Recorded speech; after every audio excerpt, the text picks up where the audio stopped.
dama inda muke ganin IAS muna da tangarda akwai matsala za ta iya ta faru game da tafiyan IAS shine wannan kasar wace ce kasar Mali, saboda kiran da Assimi Goita ya nuna cewa zai yi siyasa zai yi zabi. To daga karshe dai ya gane wannan shiri nasa kuskure ne, kuma tuggu 'yan siyasa sun fito suna nuna alamar cewa ma za su iya haɗin gwiwa da za su iya kada shi akan mulki da an yi zabi. Idan ya ce ba su ci ba shikenan sai su fito zanga-zanga a igiyar CB, shikenan kasar Mali ta rikici. To mai girma shugaban kasa ya gano maƙillarsa, abinda tun dama Premier Minister Keshi wanda suka samu sabani da shi ya cire shi cewa da Shokala Mega abinda yake masa gudu kenan.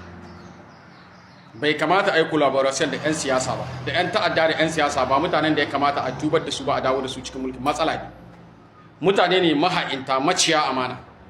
Mutum ne wanda zai yi alkawali ko yi wa al'umma alkawalin cewa ni idan na samu mulki kuka zaɓe ni zan muku kaza, zan muku aiki kaza, zan muku aiki kaza, amma har ga Allah zuciyar shi babu niyyar yin wannan abu. Kai duk duniya akwai mai yaudari maha'inci irin ɗan siyasa ne.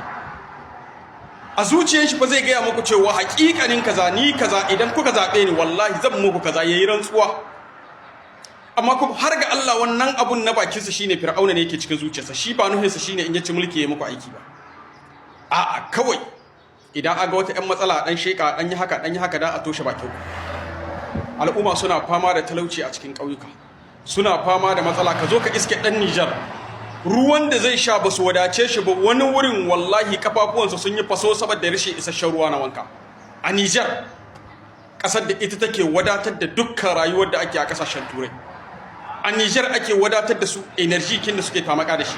A ɗebi gawayin mu a kai musu su yi maganin matsalolinsu, su dafa ruwa, su yi miye, su yi rayuwarsu yadda suke so da wutar mu. La haula wala quwwata illa billah. Don ka dole mu 'yan Nijar mu zama masu godewa Allah. Me yasa kullum nake kiran mutanen mu su godewa Allah? Ku min share ke wannan bidiyo ya tafi domin mutanen mu su fahimci ina ne matsalolin mu yake. An shirya wani tsari da 'yan demokaradiyya ba dan komai ba. Dan shi Faransa kuka ga ta hito, Macron ya fito yake cewa yana tausayin matasan mu.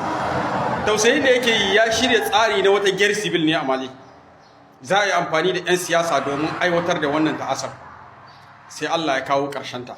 Kuma muna fatan Ubangiji Allah wannan fitinar da aka shiryo Allah ya yafa mata ruwa, Allah ya sa kada a yi nasara. Yadda shugaban ƙasar ya gano inda kuskure yake ce shi ma mulki shekara 5 zai yi, an ba shi dama ya ta mulki. Babu maganar demokradiyya. To wannan shine tsari wanda ya kamata ya yi in yana so a zauna lafiya. Ba nan komai Faransa ta ce tana tausaya mana saboda in ta shirya irin wannan fitina a Mali za ta zo gare mu. Za a zo a wayi gari mu matasan da muka fito muka yi zanga-zanga muka yi kiyayya da su muka kore su. Sai a zo a wayi gari 'yan siyasa su dawo kuma su dawo da waɗannan mutanen da muka kora muka yi mawalakanci. Sai su zo Faransa tana dariyar mu, mun zama abun tausayi. Haka ne mana, tausayin kenan. Saboda za ta dawo cikin Nijar ko muna so ko ba masu. Za ta dawo cikin Burkina da Mali ko muna so ko ba masu a lokacin da aka rusa waɗanda suke kishin mu.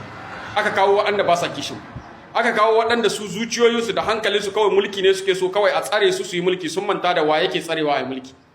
Mulki na Allah ne, kuma Allah yake bada mulki kuma shi yake amshewa. Allah ne yake tsare bayunsa adilai su yi mulki. Ku kuma makiyan Allah kun ce Faransa ta tsare ku, kuma gashi an waye gari yanzu Faransa ba take tsaron ku ba. Ta salima yanzu in kuka waye gari aka kai wani lokacin